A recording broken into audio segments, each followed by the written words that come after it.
అక్కడనే లండన్లో what is that भैया ऊपर जाके सब कुछ दिखा रहे ना London I may be London I is it yes London I అట్లాంటిది సేమ్ మిరాలం చెరువులో అక్కడ జూ పార్కు కూడా ఉంది. అక్కడికి పిల్లలు చాలామంది ఇతర ప్రాంతాల నుంచి సందర్శకులు వస్తారు కాబట్టి లండన్ ఐ లాంటి టవర్ని మిరాలం చెరువులో కట్టదలుచుకున్నాం అధ్యక్ష. ఈ హైదరాబాద్ నగర అందాలు ఎక్కడి నుంచి వచ్చినా చూడడానికి మా శ్రీధర్ బాబు గారు హైదరాబాద్ ఐ అని పెట్టమన్నారు.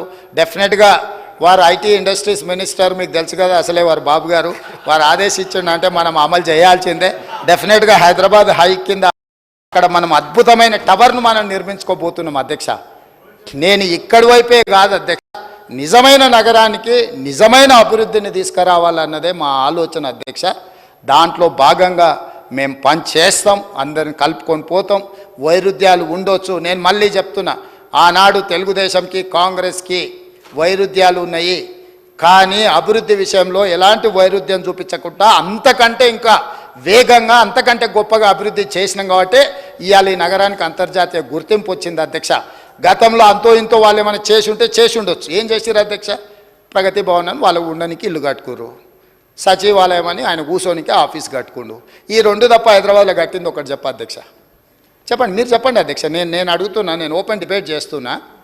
వాళ్ళ సౌలభ్యం కోసం, వాళ్ళ విలాసవంతమైన జీవితం కోసం, వాళ్ళ యొక్క పిచ్చి కోసం అందులో రెండు నిజాం కట్టిన మసీదులు, రాజశేఖర రెడ్డి గారు ఉన్నప్పుడు షబ్బీర్ అలీ గారు కట్టిన నమాజ్ చేసుకున్న మసీదులను కూలగొట్టింది అధ్యక్ష.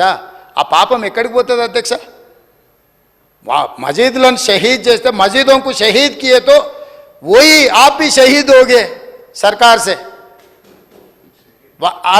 ఆడ ఒక అద్భుతమైన టెంపుల్ ఉండేది. ఆ టెంపుల్ ఎప్పుడు 103 సంవత్సరాల హిస్టరీ ఉన్న టెంపుల్. అక్కడ ఎవరు ఏం చేసినా కూడా అక్కడ మొక్కి పనులు మొదలెట్టి ఆ టెంపుల్ కూడా తొలగించండి అధ్యక్ష. అమ్మవారి టెంపుల్ అదే. సో నీ సెంటిమెంట్ల కోసం ప్రజల సెంటిమెంట్ను ఫనంగా పెడితే ఏమైంది అధ్యక్ష? చివరికి దిక్కులేని పరిస్థితి వచ్చింది అధ్యక్ష. ఒక దగ్గర శాసనసభ కోల్పోవాల్సి వచ్చింది, అధికారాన్ని కోల్పోవాల్సి వచ్చింది, పార్లమెంట్లో 0 వచ్చింది.